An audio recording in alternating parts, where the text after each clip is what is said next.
Kalian pernah melihat orang sedang berpidato? Misalnya guru atau kepala sekolah kalian di sekolah memberikan pidato pada saat upacara kemerdekaan? Atau kalian pernah menyaksikan video Presiden pertama kita, Soekarno, pada saat dia menyampaikan pidato dengan sangat berapi-api? Nah, jika kalian sudah pernah melihat dan tertarik untuk bisa berpidato seperti mereka, kita kali ini akan belajar bagaimana membuat sebuah teks pidato.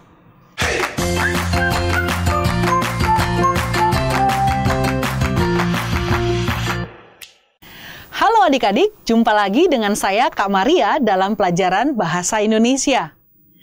Hari ini kita akan belajar mengenal teks pidato. Adik-adik sudah tahu bagaimana membuat sebuah teks pidato yang baik? Mari kita pelajari ya. Untuk membuat sebuah teks pidato yang baik, tentu kita harus tahu dulu pengertian dari teks pidato itu. Teks pidato merupakan sebuah informasi atau gagasan. Informasi dan gagasan itu disampaikan di depan umum.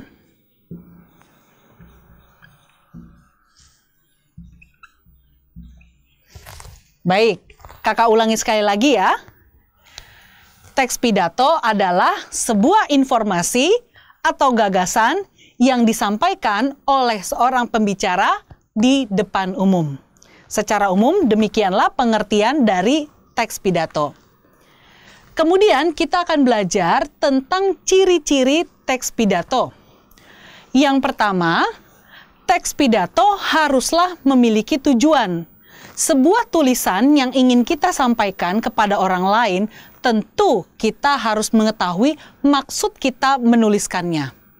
Tujuan itu diperlukan agar tulisan kita tidak berkembang kemana-mana dan fokus pada tujuan yang ingin kita sampaikan. Pada bagian yang kedua, ciri teks pidato haruslah memaparkan materi yang jelas.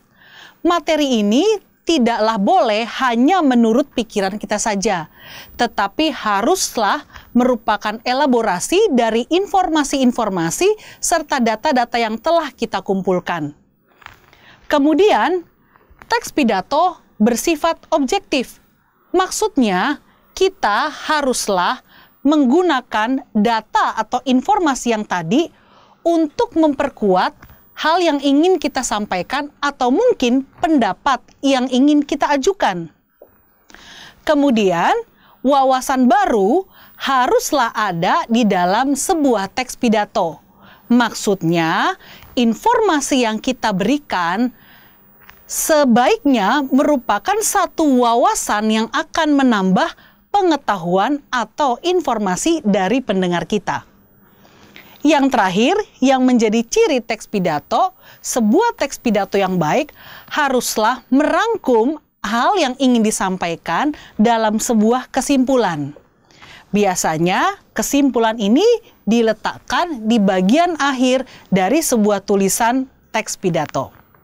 Selanjutnya, setelah kalian memahami tentang pengertian serta ciri-ciri teks pidato, kakak akan menjelaskan tujuan dari sebuah teks pidato.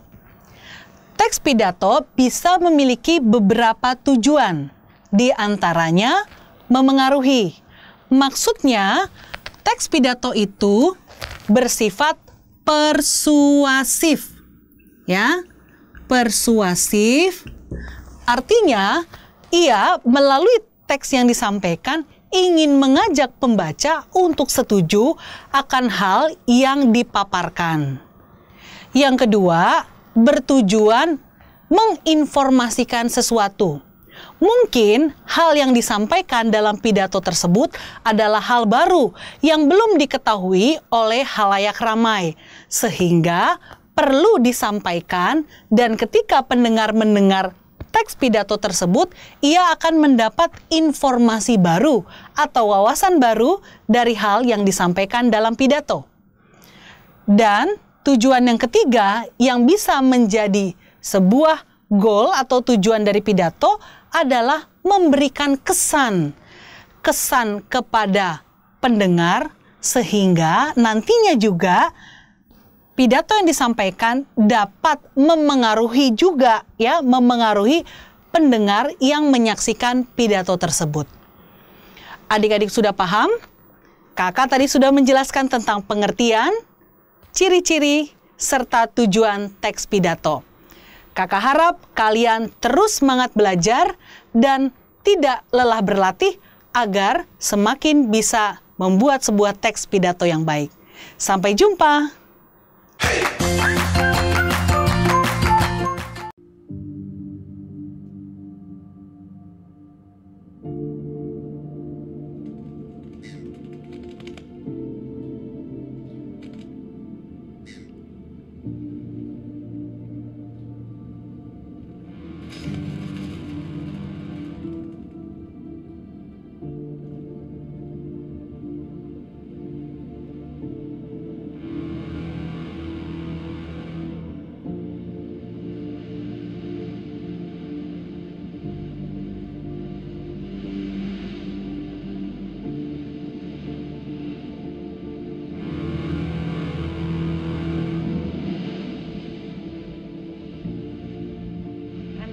I clearly remember my mother saying to my father, "Oh, this is the ship they say is unsinkable." My father said, "No, this is the ship that is unsinkable." My mother said, "Well, that is flying in the face of God, and that ship will never get there." And right up to us boarding the ship on the day of sailing, my mother begged my father not to go. It is the one major disaster that has ever taken place in this world for which there was no excuse for one life being lost. The Titanic took 2.5 hours to sink. The sea was calm. If there had been enough lifeboats, no one would have died.